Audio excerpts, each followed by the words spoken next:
사도 요한의 매논신학.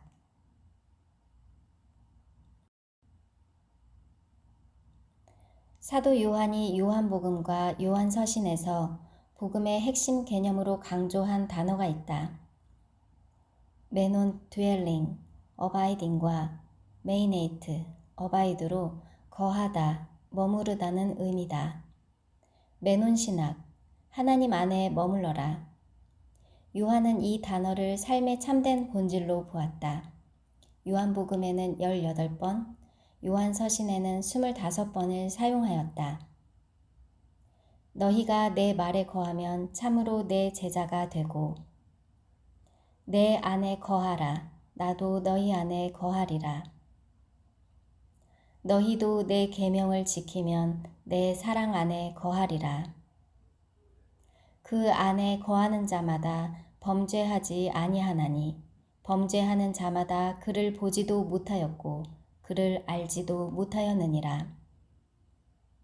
그의 계명을 지키는 자는 주 안에 거하고 주는 그의 안에 거하시나니 우리에게 주신 성령으로 말미암아 그가 우리 안에 거하시는 줄을 우리가 아느니라. 하나님은 사랑이시라. 사랑 안에 거하는 자는 하나님 안에 거하고 하나님도 그의 안에 거하시느니라. 이 정도로 거하는 단어를 빈번하게 사용하면 과히 사도 요한의 매논신학이라 할 만하다. 매논이 추구하는 방향과 목적은 교회는 깨끗해야 하고 그로 인해 열매를 맺어야 한다는 사실이다. 만약 교회가 이 임무에 실패했다면 그때가 그리스도께서 다시 오실 때다. 또한 임무를 끝까지 수행한 신자들은 신부로 올라갈 자격을 얻을 것이다. 그렇다면 요한은 구체적으로 어디에 거하라 강조하는가? 1. 하나님 안에 거하라. 나는 포도나무요 너희는 가지라. 그가 내 안에 내가 그 안에 거하면 사람이 열매를 많이 맺나니 나를 떠나서는 너희가 아무것도 할 수 없음이라. 하나님은 우리 안에 성령으로 거하신다. 또한 주님께서 하신 말씀으로 우리 안에 거하신다. 이를 나무와 가지의 관계로 본다. 포도나무와 가지 비유의 요지는 열매다. 열매란 생산의 문제다. 농부의 목적은 많은 열매를 맺는 것이다. 농부가 쭉정이만 추수하였다면 실패한 것이다. 나무의 정체는 열매를 맺기까지는 알 수 없다. 제3자가 알기 힘들 뿐 아니라 자신도 자기의 정체를 모를 때가 있다. 좋은 나무인지 나쁜 나무인지는 단지 열매로만 파악할 수 있다. 그런데 때로 농부는 예기치 않은 실패를 본다. 극상품을 기대하고 포도나무를 심었는데 들포도만 맺었다. 포도나무는 들포도가 맺히기도 하고 극상품을 맺기도 한다. 이 열매의 차이는 연결된 나무에 달려 있다. 생명의 원천은 나무로부터 수액을 공급받기 때문이다. 나무에 붙어있지 않는 가지는 아무런 쓸모가 없다. 우리는 하나님에게서 나왔습니다. 나무와 가지는 연결되어 있지만 들포도를 맺는 가지는 나무에 붙어있지 않다. 그들은 예수님과는 떨어져 있고 심지어 다른 나무로부터 수액을 공급받는다. 온갖 좋은 은사와 온전한 선물이 다 위로부터 빛들의 아버지께로부터 내려오나니 모든 영적 생명 근원은 예수 그리스도로부터 온다.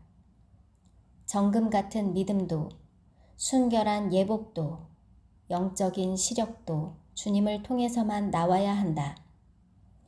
포도나무와 가지의 관계를 깨는 그 어떤 것도 허용하지 않아야 한다.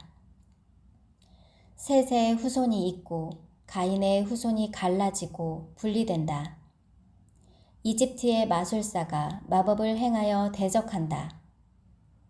가지에 붙어있는 자들은 그리스도께서 함께 일하고 싶어하는 자들일 텐데 극상품으로 알려진 신자들과 친밀한 관계를 맺는다. 좁지만 바른 길을 걷는 사람, 심령과 삶이 정화된 사람들이다. 열매를 많이 맺기 위해서 농부는 가지를 깨끗하게 만든다. 가지는 어떻게 깨끗해질 수 있나? 농부는 불필요하고 병든 가지를 쳐내는 전지를 한다. 무릇 내게 붙어 있어 열매를 맺지 아니하는 가지는 아버지께서 그것을 제거해 버리시고, 무릇 열매를 맺는 가지는 더 열매를 맺게 하려 하여 그것을 깨끗하게 하시느니라. 너희는 내가 일러준 말로 이미 깨끗해졌다. 우리는 또한 주님의 말씀을 통하여 깨끗해질 수 있다. 농부가 주인이라면 가지는 종의 신분이다. 장차 하나님의 나라에서 하나님의 자녀가 되고 신부가 되겠지만 이 땅에서 우리는 아직까지 종의 신분이다. 주인은 먼 나라로 가면서 그의 종들에게 문화와 달란트를 주고 임무를 맡기셨다. 임무를 받은 종들 중에는 충성되고 지혜로운 종이 있는가 하면 악하고 게으르고 무익한 종도 있다.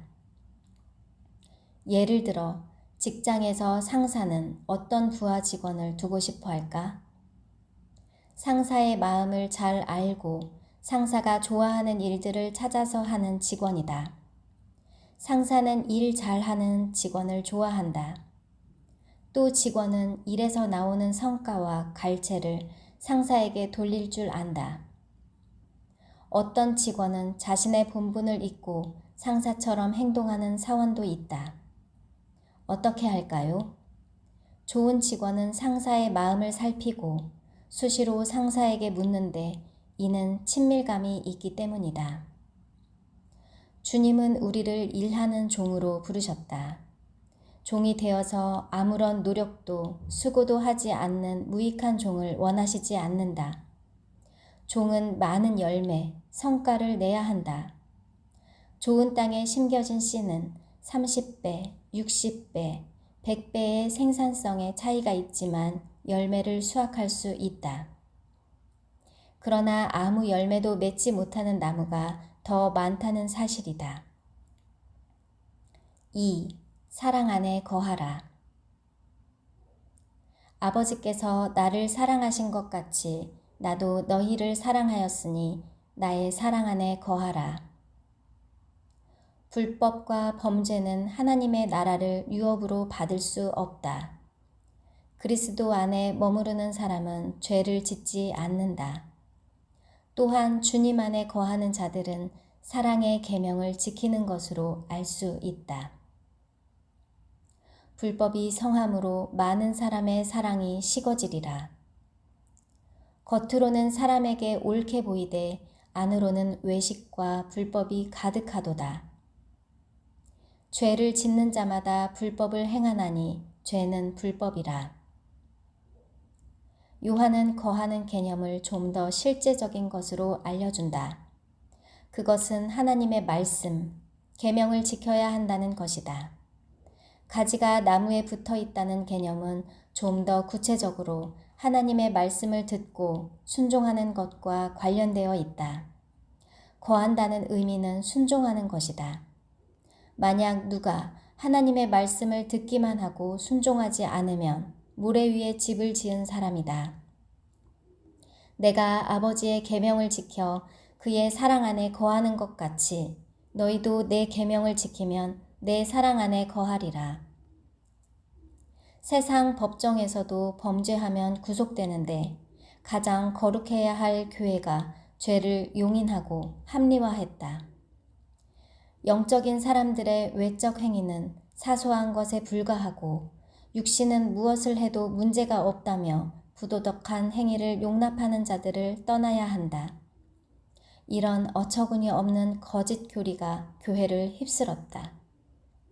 하나님의 말씀이 우리 안에 머무른다면 그는 죄를 용납할 수도 없고 죄를 지을 수도 없다. 그러므로 하나님의 자녀가 된 증거는 하나님의 속성과 일치해야 한다. 불법을 행하지 않으며 죄로부터 떠나 순결을 지키는 자들이며 의와 착한 행실로 열매 맺는 이들이며 실천적으로 사랑을 행한다. 사랑은 영원하니 사랑은 도중에 포기하지 않는다. 우리 안에 성령께서 머물러 계신다면 우리를 열매 맺는 삶으로 인도하실 것이다. 그러나 우리가 그런 마음의 상태가 되도록 준비해야 한다. 3. 열매를 맺은 것은 신부 단장과도 연결된다. 우리가 열매를 많이 맺으면 세상에 빛이 되고 하나님께서 영광을 받으시며 우리는 그리스도의 제자가 된다. 너희가 열매를 많이 맺으면 내 아버지께서 영광을 받으실 것이요 너희는 내 제자가 되리라. 이같이 너희 빛이 사람 앞에 비치게 하여 그들로 너희 착한 행실을 보고 하늘에 계신 너희 아버지께 영광을 돌리게 하라. 열매란 곧 착한 행실로 나타나며 이는 세상에 빛이 되는 일이다. 우리는 많은 열매를 맺는 것으로 하나님께 영광을 돌릴 수 있다. 또한 우리가 그리스도의 제자가 되는 일은 많은 열매를 맺음으로 충성된 제자가 된다. 놀라운 것은 이 착하고 옳은 행실로 증명된 열매는 신부들의 세마포 옷을 준비한다는 비밀이다. 그에게 빛나고 깨끗한 세마포 옷을 입도록 허락하셨으니 이 세마포 옷은 성도들의 옳은 행실이로다. 신부들이 삶에서 보여준 합당한 행위들은 깨어있는 것과도 연결된다. 너는 일깨어 그 남은 바 죽게 된 것을 굳건하게 하라. 내 하나님 앞에 내 행위에 온전한 것을 찾지 못하였노라. 사대 교회는 합당하지 못한 행위들로 깨어있지 못하였고 그들은 죽은 믿음을 가지고 있었다. 아름다운 열매를 맺지 아니하는 나무마다 찍혀 불에 던져지느니라. 현대 교회에서 가르치는 복음과 실제 주님께서 말씀하신 복음과는 얼마나 다른가? 말로만 믿는 것은 넓은 길이라 그리로 들어가는 자가 많지만 멸망으로 연결된 문이다. 삶으로 합당한 열매를 맺어야 하는 좁은 길은 협착하고 찾는 이가 적지만 생명으로 인도하는 문이다. 사람의 교리에 현혹되지 말고 직접 성경에서 보화를 캐내어야 한다. 입으로 신앙을 말하는 자들을 경계하여야 한다. 진짜 같은 가짜가 있고 가짜 같은 진짜가 있다. 입만 열면 안심 복음, 아무 노력도 필요 없는 복음, 행위 구원이라는 프레임, 어느 정도의 죄를 권장하며 사망의 문으로 안내한다. 외식과 세상적인 마음으로 열매 없는 신앙이 우리 시대의 대세를 장식하고 있고 인기가 있다. 거짓 선지자들을 삼가라. 양의 옷을 입고 너희에게 나아오나 속에는 노략질하는 일이라. 그들의 열매로 그들을 알지니 가시나무에서 포도를 또는 엉겅퀴에서 무화과를 따겠느냐. 이와 같이 좋은 나무마다 아름다운 열매를 맺고 못된 나무가 나쁜 열매를 맺는다. 형식적인 신앙 고백이 아무리 뛰어나더라도 고백에 걸맞은 행실이 따르지 않는다면 그것이 우리를 천국으로 인도하지 못한다. 주여 주여 말만으로는 안 된다는 교훈이다. 좁은 문의 이미지는 구원받는 자가 적으니까 질문에 대한 답이다. 생명의 길과 사망의 길이 있다. 우리는 주님의 말씀에 순종하는 것으로 생명의 길을 갈 수 있다.